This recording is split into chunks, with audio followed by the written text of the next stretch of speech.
Seconde partie de ce numéro de votre émission Invité Afrique avec le chef de file de l'opposition burkinabé, Eddy Komboigo.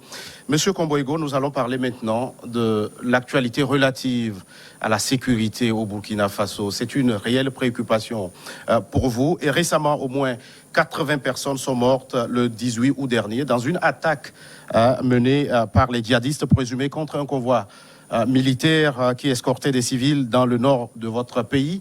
Alors, peut-on parvenir à relever les défis sécuritaires au Burkina et à quel prix, Monsieur Komboigo?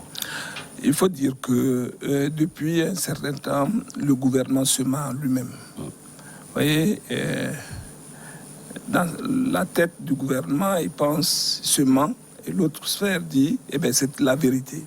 Et on va dans ce sens. Comment pouvez-vous lever aujourd'hui pour dire que vous allez réinstaller les populations dans leur localité en faisant un convoi d'autant de personnes, de civils,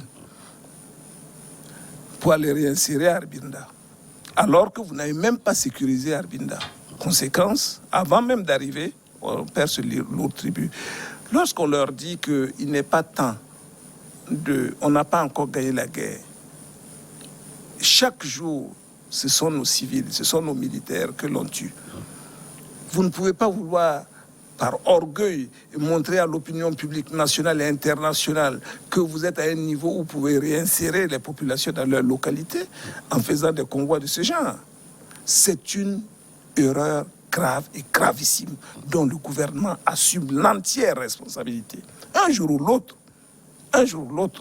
les enfants de ces victimes pourraient demander des comptes. Faites attention à ce que, quand on gère un pays, on gouverne un pays à ce niveau-là. C'est pourquoi nous les interpellons chaque fois. On interpelle le gouvernement de faire beaucoup attention, d'associer tout le monde et d'écouter tout le monde.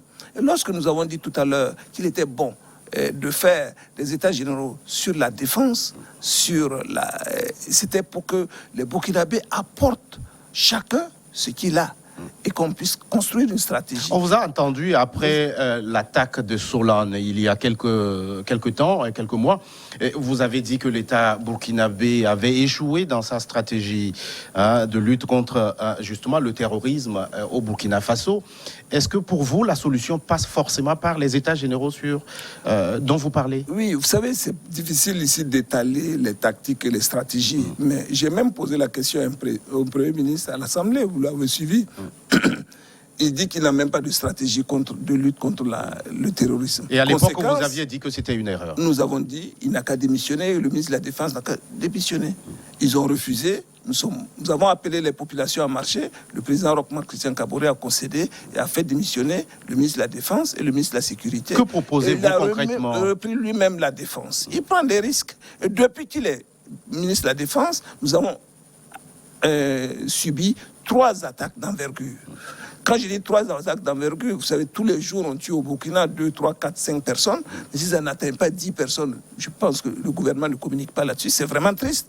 Et des 3 attaques d'envergure, il faudrait que je lance un appel, et un dernier cette fois-ci au président Roch-Marc Christian Kaboré, de vraiment se réveiller pour avoir une bonne stratégie, de bonnes tactiques pour faire repousser. Sinon, ce n'est pas Eddy Komboigo même qui va appeler encore les populations vont sortir d'elles-mêmes. Et si elles sortent d'elles-mêmes, on ne peut pas mesurer les conséquences que ça peut apporter.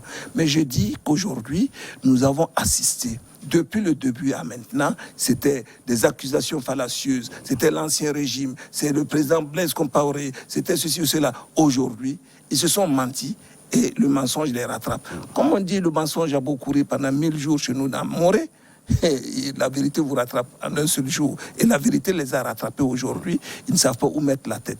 Mais nous pleurons nos morts, nous saignons dans notre cœur en voyant 1 300 000 personnes sans logement, délaissées, qui n'arrivent pas à se nourrir suffisamment, qui vivent des situations sanitaires précaires.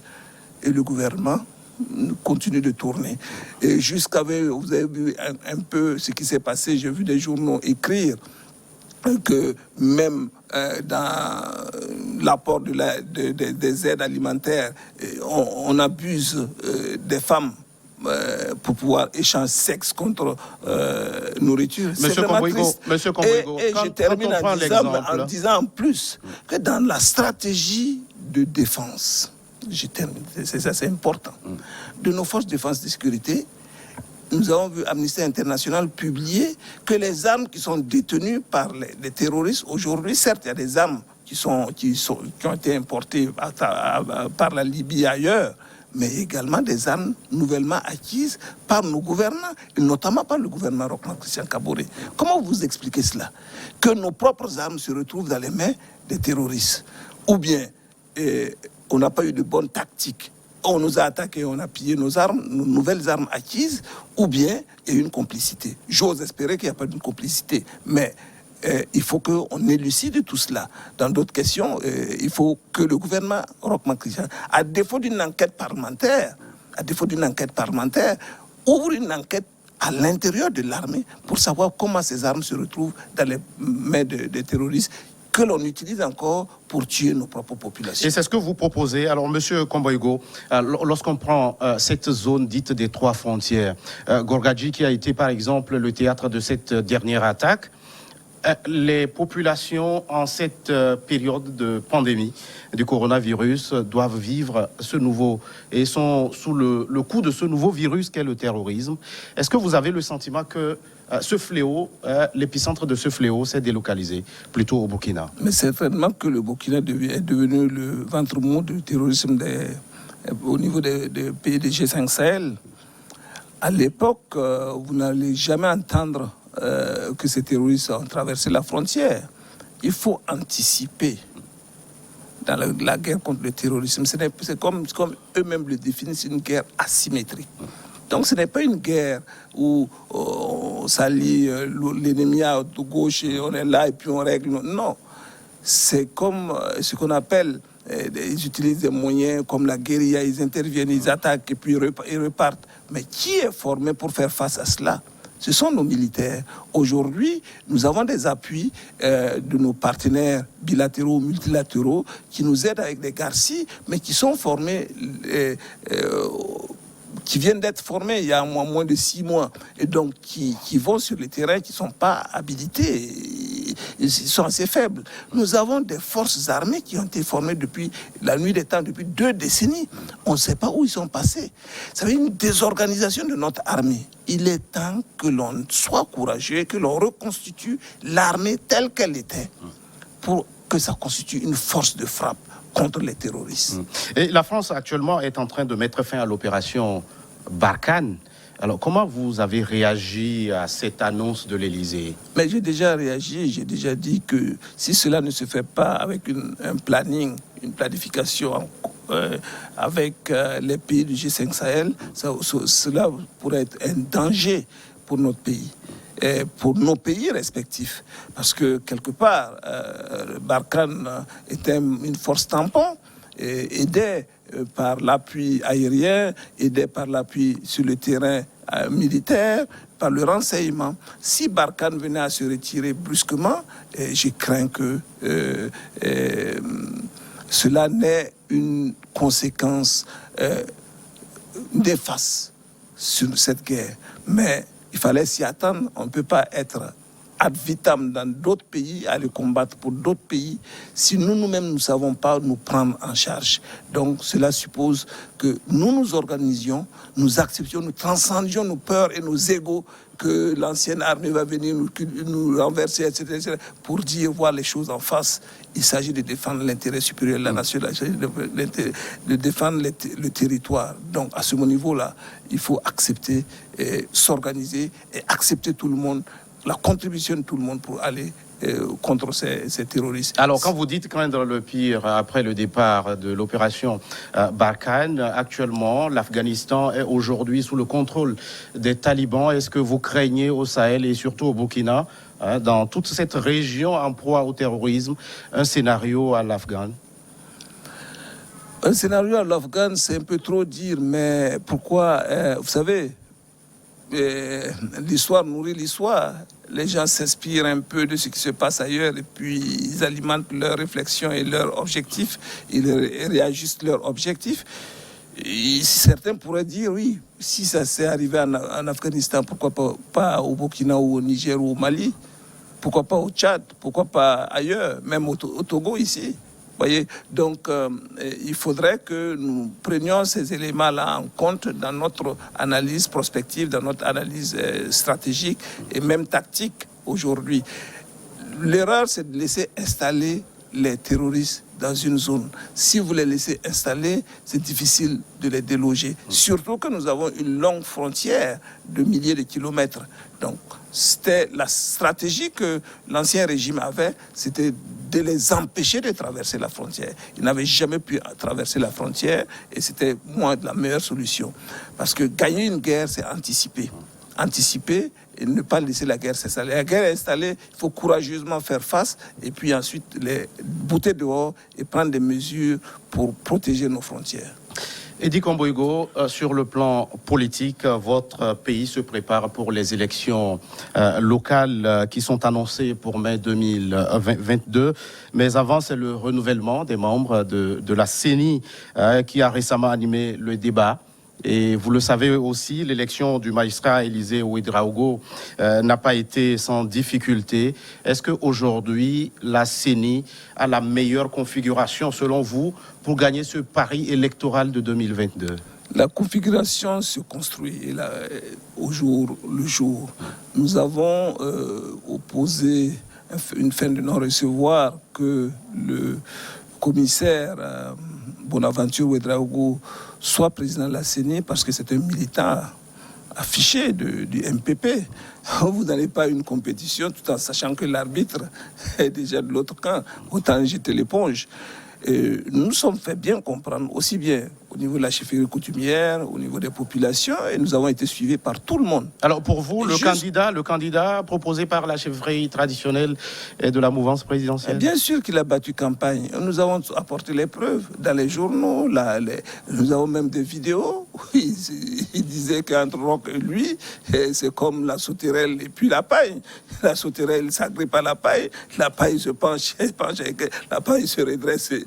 Donc, voyez-vous, un tel monsieur ne peut pas être. Il ne peut pas être président de la CENI. Or, selon le principe, normalement, c'était le tour de cette chefferie traditionnelle de présenter un candidat pour diriger cette CENI. Oui, nous avons demandé à la chefferie traditionnelle coutumière de changer de commissaire pour que nous puissions les voter. Malheureusement, je crois qu'ils ont trouvé un modus vivendi pour qu'on le laisse siéger, sans qu'il ne soit président, mais que l'on s'occupe de lui plus tard. Bon, nous regardons, c'est des engagements qui ont été pris, nous suivons, nous souhaitons que ces engagements soient respectés.